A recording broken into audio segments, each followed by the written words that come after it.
Welcome to Srimata media. Tally తెలుగుకు స్వాగతం. మీకు మరిన్ని వీడియోస్ కావాల్సి వచ్చినట్లయితే లైక్ చేయండి, షేర్ చేయండి, సబ్స్క్రైబ్ చేయండి. టాలీలో ఇప్పుడు మనం నేర్చుకోబోయేది ఓచర్ ఎంట్రీ. మనం ఆల్రెడీ ఒక కొత్త కంపెనీ క్రియేట్ చేసాం. ఇక్కడ కొత్త కంపెనీ. ఇప్పుడు మనం దీంట్లో ఓచర్స్ కానీ ఇన్వెంటరీ కానీ ఏమీ ఉండదు. దీనికి సంబంధించి మనం ఒక ఎక్సర్సైజ్ చూద్దాం. ఒక ప్రాక్టికల్ ప్రాబ్లం అన్నమాట. సో చూసే ముందు ఈ కంపెనీ డీటెయిల్స్ చూసాం కదండి.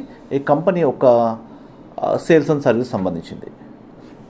ఈ ప్రాబ్లమ్ చూసేటప్పుడు ఫస్ట్ మనకి ఇక్కడ ఫస్ట్ ట్రాన్సాక్షన్ ఏంటమ్మా, started a business with capital of 1 lakh. ఇప్పుడు మనకి ఇక్కడ అకౌంటింగ్ ఓచర్స్ చేయాలి. సో ఈ ఓచర్స్లో లెడ్జర్స్ క్రియేట్ చేద్దామండి. First one, started a business with capital. So for example ఆ క్యాపిటల్ పెట్టిన పర్సన్ ఎక్స్ అనుకుందాం. సో ఇక్కడ మనకి ఇక్కడ 2 ట్రాన్సాక్షన్, ప్రతి అకౌంట్లో 2 ట్రాన్సాక్షన్ జరుగుతాయి. ఒకటి డెబిట్, ఇంకోటి క్రెడిట్ అనమాట. సో ఇక్కడ మనకి ఆయన క్యాపిటల్ అని అయినా క్రెడిట్ ఇచ్చాడు, మనకి డబ్బులు తీసుకొచ్చి దీంట్లో పెట్టారు. సో ఏ రూపంలో వచ్చింది?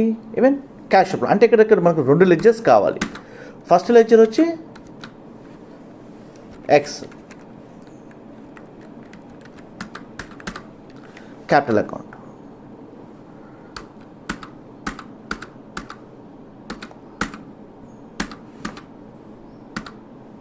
Yes okay. రెండోది వచ్చి క్యాష్. చూడండి, క్యాష్ అనే లెడ్జర్ ఆల్రెడీ డిఫాల్ట్ మన దాంట్లో ఉంటుంది. ఇక్కడ లెడ్జర్స్లో చూడండి, ఇక్కడ డిస్ప్లే చేసుకోవాలి. క్యాష్ అనేది, ప్రాఫిట్ అండ్ లాస్ అనేది డిఫాల్ట్ లెడ్జర్స్ ఉంటాయి అన్నమాట. ఇప్పుడు మనం దీనికి సంబంధించిన ఒక ఓచర్ని ఎంటర్ చేద్దాం. అకౌంటింగ్ ఓచర్ దగ్గరికి వచ్చినట్లయితే చూడండి, ఇక్కడ మనకి ఇది ఏ రకమైన ఓచరు, పేమెంట్ ఓచరా, రిసిప్ట్ ఓచరా? మనం తీసుకుంటున్నాం కనుక రిసిప్ట్ ఓచర్. సో ఎక్కడి నుంచి వచ్చింది ఇది? క్యాష్ రూపంలో. ఎవరు ఇచ్చారు? ఎక్స్. ఎంత ఇచ్చారు? 1 lakh. చూడండి, 1 lakh అనేది ఆయనకి క్రెడిట్ అయింది.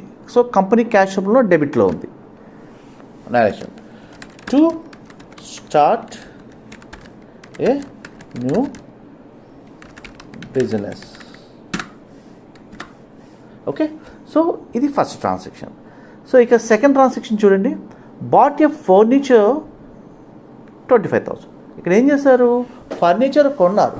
సో ఇది ఏ రకమైన ట్రాన్సాక్షన్ అవుతుంది? ఫర్నిచర్ కొనడం అనేది మనం పే చేస్తున్నాం కదా, అందుకని మనం పేమెంట్లో రాయాలి. కానీ ఇక్కడ పేమెంట్లో రాయాలంటే ఇక్కడ ఏం చేయాలి?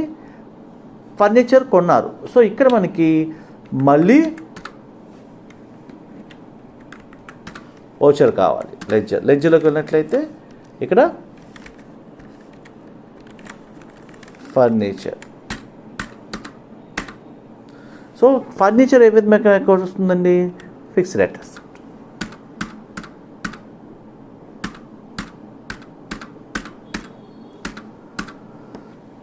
ఇప్పుడు దీనికి సంబంధించిన ఓచర్ ఎంటర్ చేద్దాం. చూడండి, అకౌంటింగ్ ఓచర్కి వెళ్తాం.